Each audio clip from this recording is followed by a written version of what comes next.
Assalamu alaikum students. Today we are going to study about vital signs. What are vital signs? Vital signs are the indicators of body condition. These are the most important measurements you will obtain when you evaluate or assess a client's condition. As I told you before, there are certain signs and symptoms which bring a person to the hospital. You know what are the signs and what are the symptoms. To remind you, signs are the complaints which we assess when a person comes to the medical facility, and symptoms are those complaints which are told by a patient or a client. So there are basically four major vital signs: temperature, pulse, respirations and blood pressure. However, the American Pain Society also includes the pain as fifth vital sign.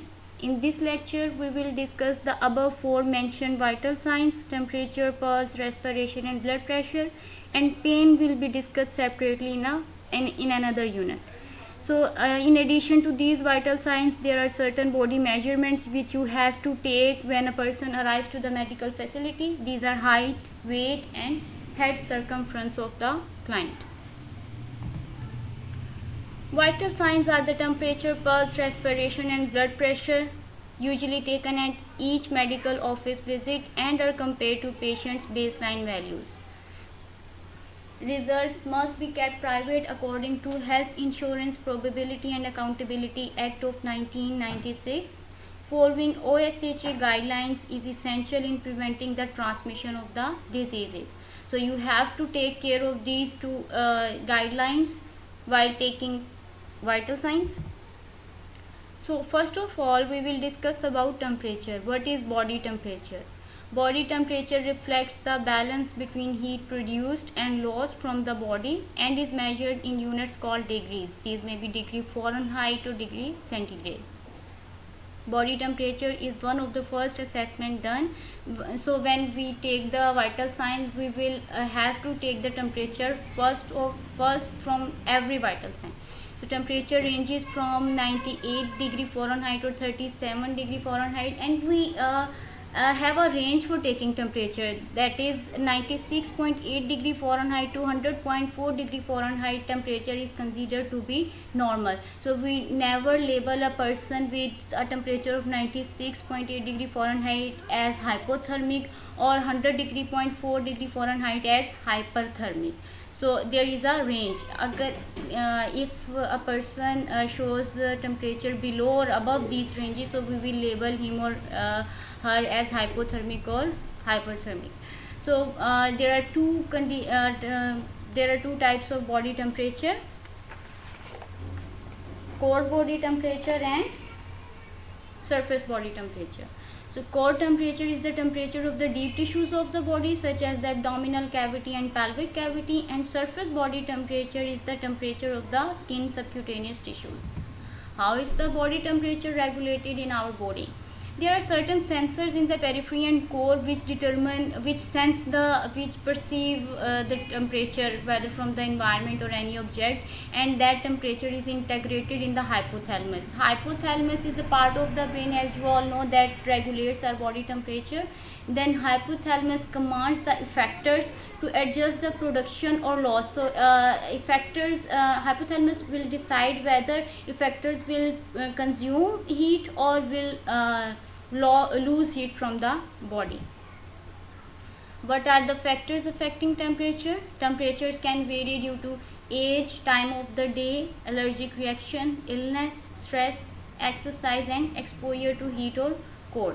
In addition to these factors, you will study in your book, there are a number of other factors which include basal metabolic rate, muscle activity, thyroxine output, epinephrine, norepinephrine, and you will study about the methods of heat production and loss from the body.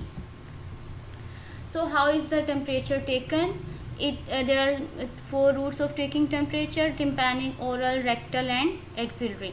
So by taking the temperature from these routes, we decide whether a person is febrile or afebrile. Febrile means a client with fever, and afebrile means the client who is not having a fever. measured in degrees as discussed earlier in degree Fahrenheit or Celsius. Temperature roots and their normal ranges. So when we take the temperature from oral route or by mouth, the temperature range is 98.6 degree Fahrenheit. This is considered to be the normal range. While taking tympanic temperature, the range is 99.6 degree Fahrenheit, rectal is 99.6 degree Fahrenheit, and axillary is 97.6 degree Fahrenheit. So you see the temperature range when we take temperature from axillary route, it is slightly lower than oral temperature, and when we take from tympanic or rectal route, it is slightly higher than oral route. So what is a thermometer? Thermometer is the device used to obtain temperature measurements. There are basically two types of thermometers: electronic, which are also known as digital, and glass thermometers. Electronic thermometers measure the temperature through a probe at the end of the device. Hold as close as possible to the area where you wish to measure the temperature. So in the picture you can see there is the electronic thermometer for determining the tympanic temperature, and the reading will be shown digitally on the device. And glass thermometers, also known as mercury thermometers. Mercury rises in a glass tube until its level matches the temperature, and the bulb shape depends on the site of the temperature taken. So long tip is for oral use, security tip is for oral and rectal use, and the round tip is for rectal use only. So what are the considerations while taking temperature from different routes? In case of tympanic temperatures, pull ear up and back for adults, then insert thermometer. Pull ear down and back for children, and it is fast, easy to use, and preferred in pediatric offices. While taking oral temperatures, you must wait at least 15 minutes if patient has been eating, drinking or smoking. So you have to take a history from the patient whether he or she has eaten or drunk something. So if in case if it is so, you have to wait for at least 15 minutes before taking temperature, and thermometer is placed under tongue in either pocket just off center in the lower jaw. What are the rectal temperature guidelines? Gloves are donned. You have to don the gloves. Patient is positioned on side, in any side, left or right side, but the left side is the preferred one. Lubricated tip of thermometer is slowly and gently inserted into the anus, 1/2 inch for infants and 1 inch for adults. Hold the thermometer in place while temperature is taken. In case of axillary temperatures, place patient in seated or lying position. Tip of thermometer is placed in middle of the axilla with shaft facing forward. Patient's upper arm is pressed against side, and lower arm should be crossed over stomach to hold the thermometer in place. Now there are certain special considerations while taking temperature. That is, you have to consider the age of the client, whether it is infant, it is a child, it is older adult, or it is what is the age. You have to consider it, because age decides the site of taking temperature.